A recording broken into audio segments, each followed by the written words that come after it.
Nobody in the Castellano household gave Diana Lawson a second glance.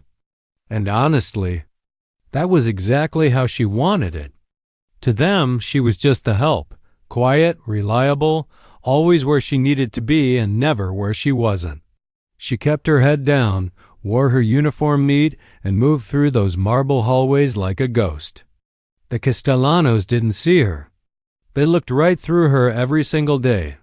But here's the thing about being invisible. You see everything. Diana wasn't just some woman who needed a paycheck. Not even close. Homegirl was sitting on generational wealth that would make most people's heads spin. Her mother, the legendary Josephine Lawson, had built the Lawson fashion empire from the ground up, started with nothing but raw talent, an eye sharper than any in the game, and a work ethic that didn't quit. By the time Josephine passed, that empire was worth billions. International, untouchable, and every single dollar of it, it went straight to Diana. So yeah, the woman scrubbing the Castellano kitchen counters every morning was low-key one of the richest people in the entire country. Wild, right? But Diana wasn't there for the money. She was there for answers. See, about a year before she put on that uniform, Diana's little brother Marcus had turned up dead. The official story? A robbery gone wrong. Sketchy neighborhood, wrong place, wrong time. That's what the police said, and that's what the case file said. But Diana knew Marcus. Marcus was sharp. Book smart, street smart, the whole package. He'd been working as an undercover financial analyst, quietly digging into some seriously dirty money trails running through the city. He told Diana he was getting close to something big.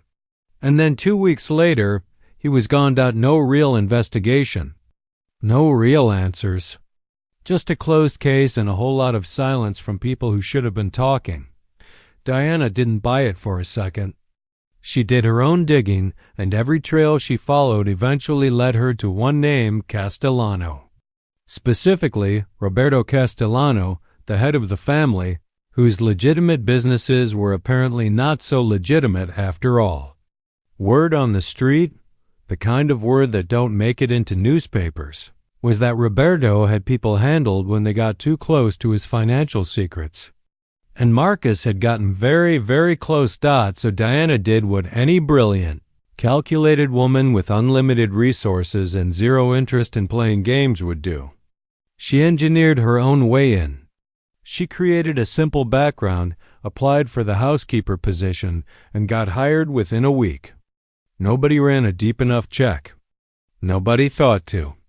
Why would they? She was just the maid. Inside those walls, Diana was all eyes and ears. She cataloged everything.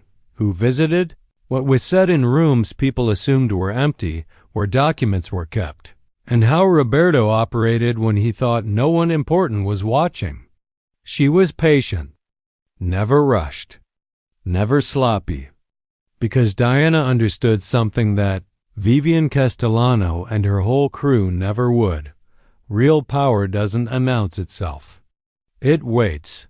Every morning Diana pressed her uniform, pinned her hair back, and walked into that house carrying a secret so massive it could bring the whole Castellano empire crashing. She just needed one more piece of evidence, and she was this. Close to finding it. Nobody saw her coming. That was always the plan. Vivian Castellano didn't wake up every morning just being cruel. She worked at it. Like it was a craft she'd spent years perfecting. The woman had a gift for finding exactly where a person was tender and pressing on it just hard enough to make them flinch. She'd grown up clawing her way into Roberto's world, fighting for her spot at the top. And somewhere along the way she'd convinced herself that keeping other people small was the same thing as being big. It wasn't. But nobody around her was brave enough to say so. The gala was her idea from jump. Vivian wanted the event of the decade, something that would have the whole city talking for years. Black tie, live orchestra, guest list so exclusive that just getting an invite meant you'd arrived.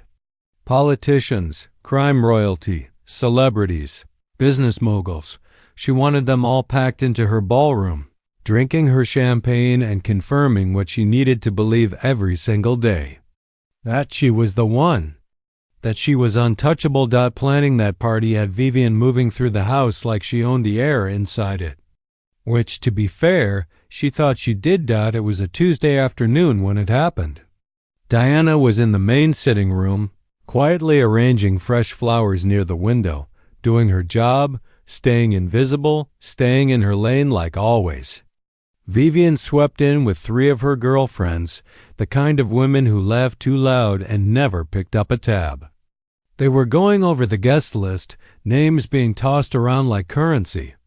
Everyone trying to out-impress each other, and then Vivian spotted Diana.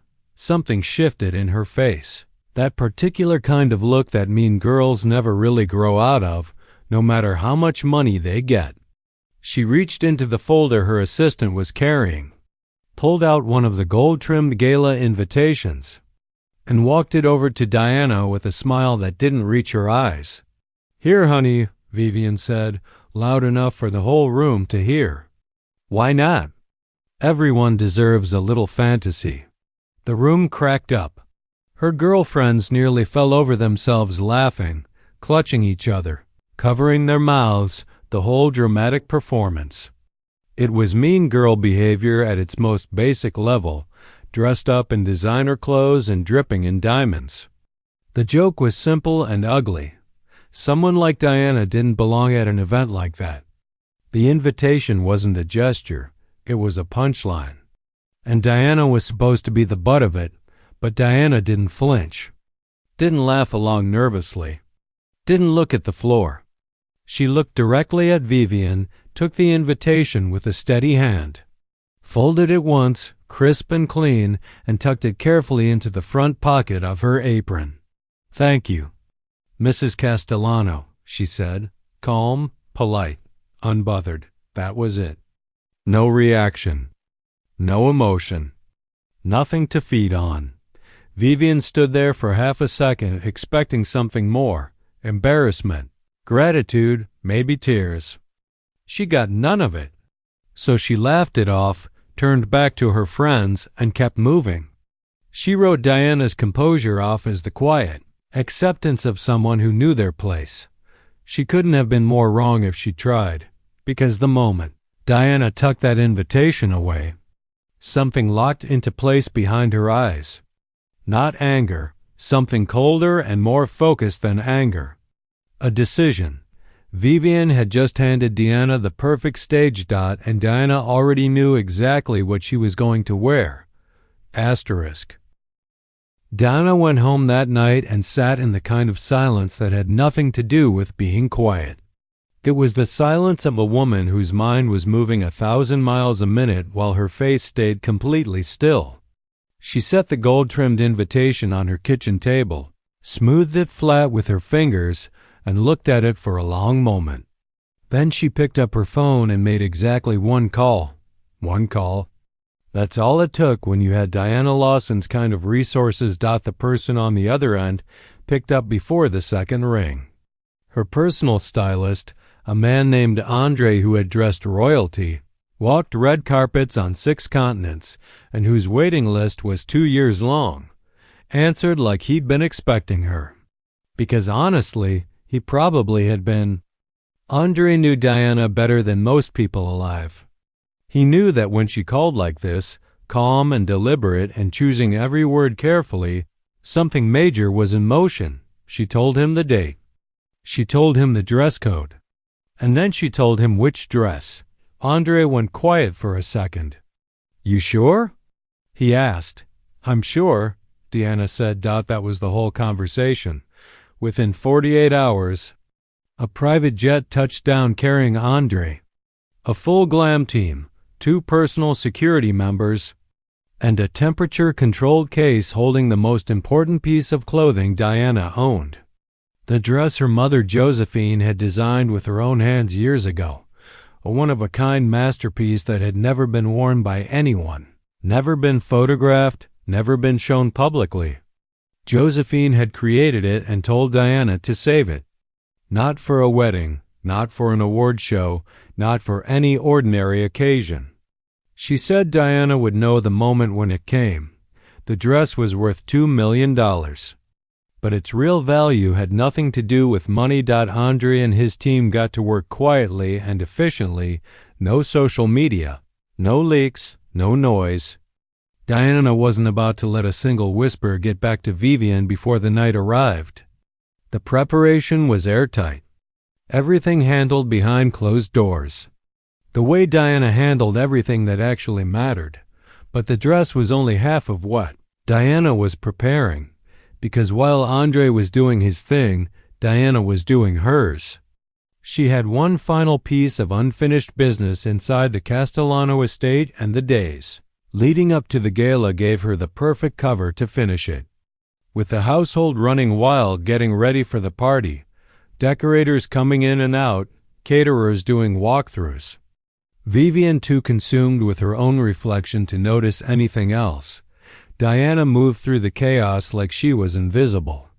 Which, again, was always her superpower. She found what she'd been looking for tucked inside a locked drawer in Roberto's private study.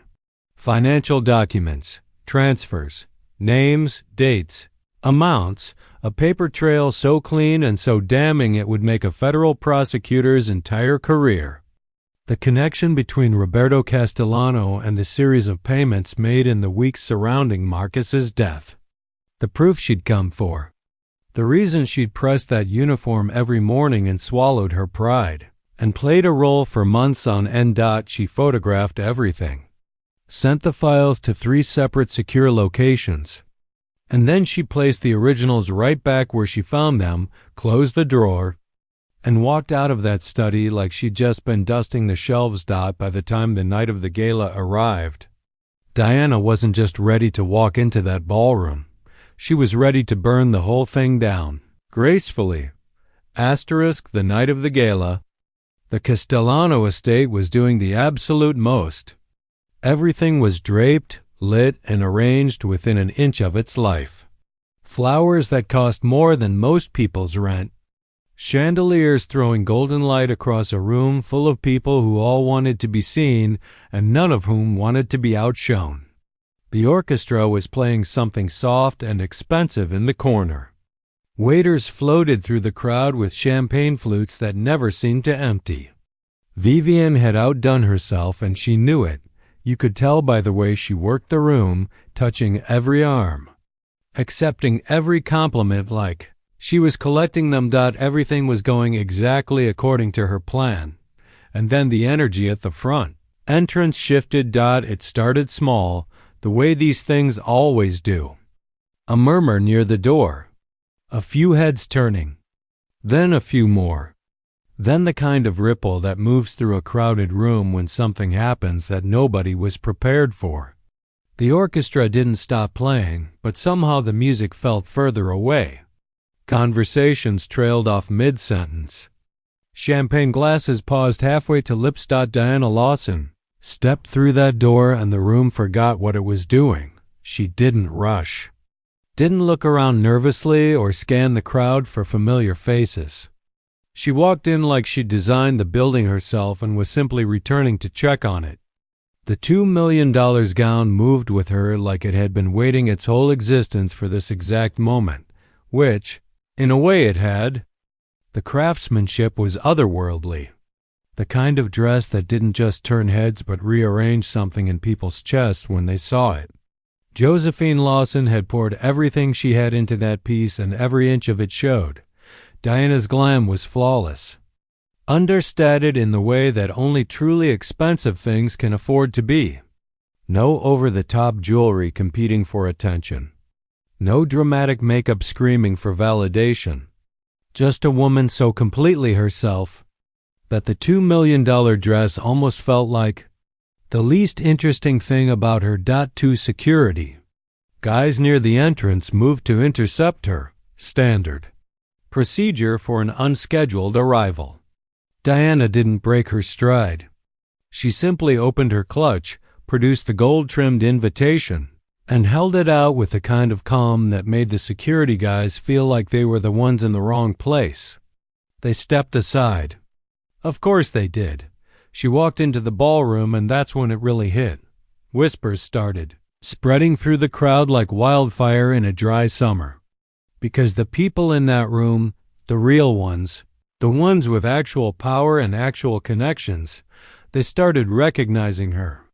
Not as a maid, not as anybody's housekeeper. As Diana Lawson, heiress, mogul, one of the most quietly powerful women breathing on planet Earth. People were pulling out phones, leaning into each other, eyes going wide, across the ballroom. Vivian felt the shift before she saw the cause of it. She followed the eye line of her guests, turned toward the entrance, and the champagne in her glass nearly went sideways. Her brain genuinely could not process it at first, because the woman standing there, commanding that entire room without saying a single word, was wearing her apron just 3 days ago. The joke had walked back in, through the front door, only nobody was laughing this time. The room belonged to Diana now. It probably always did. She just finally decided to show up and claim it. Here's the thing about real power. It doesn't need to announce itself with noise. It doesn't flip tables or raise its voice or make a scene. It just moves through a room and lets everything rearrange itself naturally. That was Diana that entire evening. Smooth, deliberate, and absolutely devastating without breaking a single sweat. From the moment she stepped into that ballroom, it was like the whole event quietly changed management. The people who mattered, and in a room like that you could tell exactly who mattered by watching where everyone else's eyes kept drifting. Those people found their way to Diana like she was pulling them in with some kind of gravitational force. She wasn't chasing anybody down. She wasn't working the room desperately the way Vivian had been doing all night. Diana simply existed in that space, and the right people came to her. A senior senator who'd been glued to Vivian's side for the first hour was suddenly deep in conversation with Diana near the bar, laughing genuinely at something she said. Two of the biggest real estate developers in the country were exchanging cards with her and looking like they'd just won something. A woman who ran one of the largest investment firms on the East Coast pulled Diana aside, and they spoke quietly for nearly 20 minutes. The kind of conversation that launches partnerships worth hundreds of millions of dollars. Vivian watched all of it happen in real time and could not do a single thing about it. She tried to keep composure, kept smiling, kept moving, kept pretending she wasn't tracking Diana's every move from across the room. But her girls could see it. Her husband's associates could see it. That tight jaw. Those eyes that were working just a little too hard to look unbothered. Vivian Castellano was unraveling stitch by stitch, and the night wasn't even over yet. Then Diana moved toward her. The crowd seemed to part without being asked. Diana crossed that ballroom with the same energy she'd had walking in, unhurried, unshakable, completely in control of every step. Vivian straightened up instinctively, lifted her chin, tried to pull together whatever authority she had left. But authority is a funny thing. It only works when the other person agrees to recognize it. And Diana wasn't in an agreeable mood. She stopped in front of Vivian and smiled. Not a mean smile. Not a gotcha smile. Something far more refined and far more chilling than either of those. The smile of a woman who already won and wants you to know it without having to say it out loud. Vivian, she said, like they were old friends. Like none of this was a big deal. Vivian opened her mouth, and Diana was already reaching into her clutch. She produced a single folded document and placed it into Vivian's hand with the same calm energy that Vivian had used to hand her that party invitation days ago. Full circle, intentional, immaculate. Vivian unfolded it, read it, and Diana watched the color leave her face in real time. The original is already with the right people, Diana said softly, leaning in just close enough that only Vivian could hear. Every transaction, every name, every date, all of it. She paused and let that sit for a second. Enjoy the rest of your party. Then she straightened up, smoothed the front of that $2 million gown, and walked away. No drama. No theatrics. No looking back. Vivian stood there holding that document with the whole party swirling around her, champagne flowing, orchestra playing, guests laughing, and felt the ground shift completely beneath her designer heels. The tables hadn't just turned. They'd been flipped entirely. Just quietly. Just cleanly. Just like Diana always planned. Asterisk. The morning after the gala hit the Castellano estate like a storm nobody saw coming, except Diana. She saw it coming. She'd been engineering this exact moment for months, brick by brick, document by document, day by day. While everyone else was sleeping off champagne and replaying the night's drama, the machinery Diana had set in motion was already doing its work. Federal investigators showed up at the Castellano estate at 6:47 in the morning. No warning. No courtesy call. Just black vehicles pulling up the driveway and badges being flashed at the front door before the house staff had even started breakfast. Roberto Castellano, the man who ran half the city, from behind a wall of legitimate businesses and expensive lawyers, was walked out of his own front door in handcuffs before the sun had fully risen. The evidence Diana had secured was airtight. She hadn't moved until she was certain of that. Every transaction, every name, every financial thread connecting Roberto directly to the people who handled Marcus was documented, verified, and delivered to investigators who had been quietly building their own case and needed exactly what Diana gave them to close it. She hadn't just handed them a smoking gun. She'd handed them the whole arsenal. By noon, it was everywhere. Every news outlet, every social media platform, every group chat in the city was running with the story. The Castellano empire, built over decades, protected by fear and money and political connections, was crumbling in real time on every screen in America. Associates were distancing themselves before the day was even over. Lawyers were scrambling. Allies who had eaten at Roberto's table and smiled at Vivian's galas were suddenly very hard to reach. And Vivian?